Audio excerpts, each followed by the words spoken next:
নমস্কার সকলকে, Mithu's kitchen official চ্যানেলে আপনাদের সকলকে স্বাগত জানাই। আশা করি আপনারা যেখান থেকে আমার এই ভিডিওটি দেখছেন আপনারা সকলে ভালো আছেন এবং সুস্থ আছেন। আজকে আপনাদের সাথে শেয়ার করে নেব তালের সরু চাকলির রেসিপি। তাহলে চলুন রেসিপিটি শুরু করা যাক। তার জন্য প্রথমে একটি বোলের মধ্যে আমি 1 বাটি পরিমাপ করে নিয়েছি আতপ চাল। আপনারা চাইলে সেদ্ধ চাল দিয়ে করতে পারেন, আমি এখানে আতপ চালের ব্যবহার করেছি। চালটাকে 2 থেকে 3 বার জল পাল্টে পাল্টে আমি ধুয়ে নেওয়ার পরে এটাকে প্রায় আমি 4 থেকে 5 ঘন্টা মতো ভিজিয়ে রেখেছিলাম। আতপ চাল ভেজাতে বেশি সময় লাগে না, মিনিমাম 2 ঘন্টা মতো রাখার চেষ্টা করবেন। চালটা খুব ভালো করে ভিজে গিয়েছে। এখানে চালটাকে খুব ভালো করে একটা জালির মধ্য দিয়ে জলটাকে ছেঁকে নিচ্ছি। তারপরে খুব সুন্দর করে কিন্তু ফ্যানের হাওয়ায় বা রোদের মধ্যে আপনারা শুকিয়ে নিতে পারেন বা নর্মাল হাওয়াতেও শুকিয়ে নিতে পারেন। একদম দেখবেন ঝরঝরে হয়ে গিয়েছে। আমি কিন্তু চালের গুঁড়োটা বাড়িতেই বানাচ্ছি। নর্মালি কিন্তু চালের গুঁড়ো বাজারে মার্কেটে কিনতেও পাওয়া যায়, সেটা কিনেও ব্যবহার করতে পারেন। তারপরে মিক্সিং জারের মধ্যে দিয়ে খুব সুন্দর করে একটা পাউডার ফর্মে আমি এখানে গুঁড়ো করে নিয়েছি চালের গুঁড়োটাকে। আপনাদেরকে দেখিয়ে দিচ্ছি, দেখুন কোনোভাবে কিন্তু দানা ভাব নেই বা দলা ভাব নেই, খুব সুন্দর একটা ফাইন পাউডার ফর্মে গুঁড়ো করে নিয়েছি। সেই যে চালের গুঁড়োটা আমরা গুঁড়ো করলাম সেই চালের গুঁড়োরই আমি এখানে 1 হাতা মতো একটি পাত্রের মধ্যে নিয়ে নর্মাল টেম্পারেচারে থাকা জল দিয়ে খুব সুন্দর একটা পাতলা মিশ্রণ টাইপের, গোলা মিশ্রণ টাইপের আমি এখানে বানিয়ে নিচ্ছি। এইটা কিন্তু আমি ওই যে সরু চাকলির যে ব্যাটারটা হবে তার মধ্যে দেব।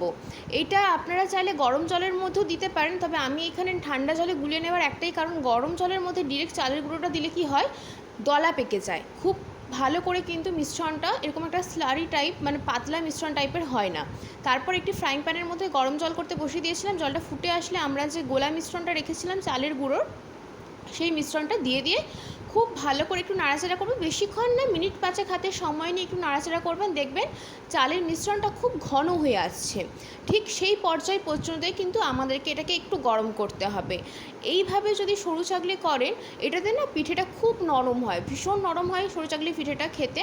তো এইভাবে একবার ট্রাই করে দেখতে পারেন। নর্মালি সরু চাকলি পিঠে তো আমরা বাড়িতে কম বেশি বানিয়েই থাকি, সবাই জানি পদ্ধতি কম বেশি।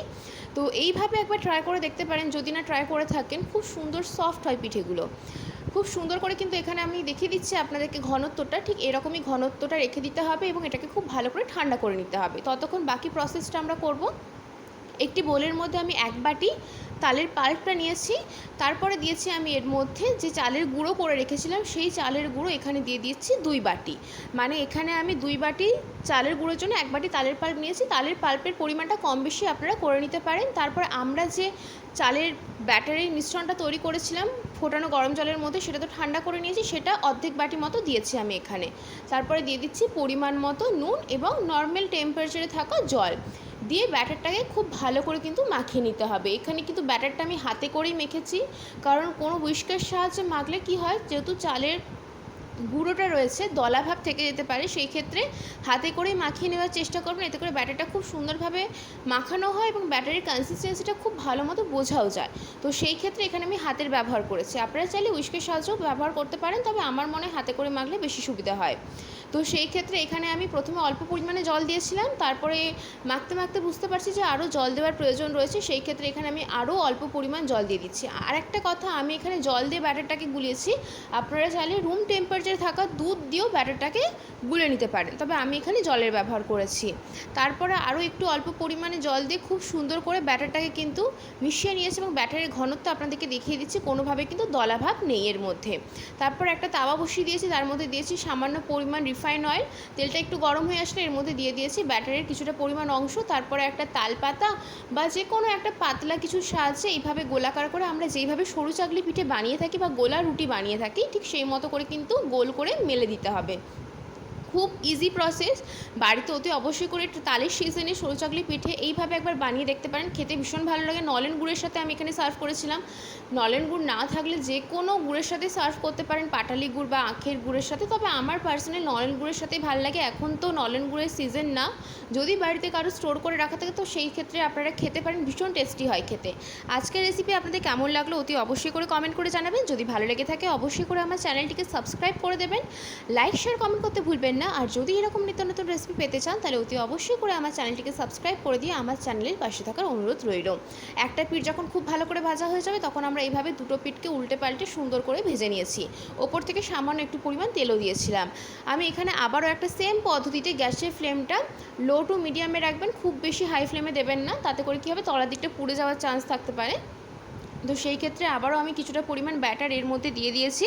তারপর একটা তালপাতার সাহায্যে আমি এখানে ব্যাটারটাকে খুব ভালো করে গোলাকার করে মেলে দিচ্ছি। এখানে আমি নর্মাল ছোট সাইজ করেছি, খুব একটা বড় সাইজ কিন্তু সরু চাকলি পিঠেগুলো করিনি।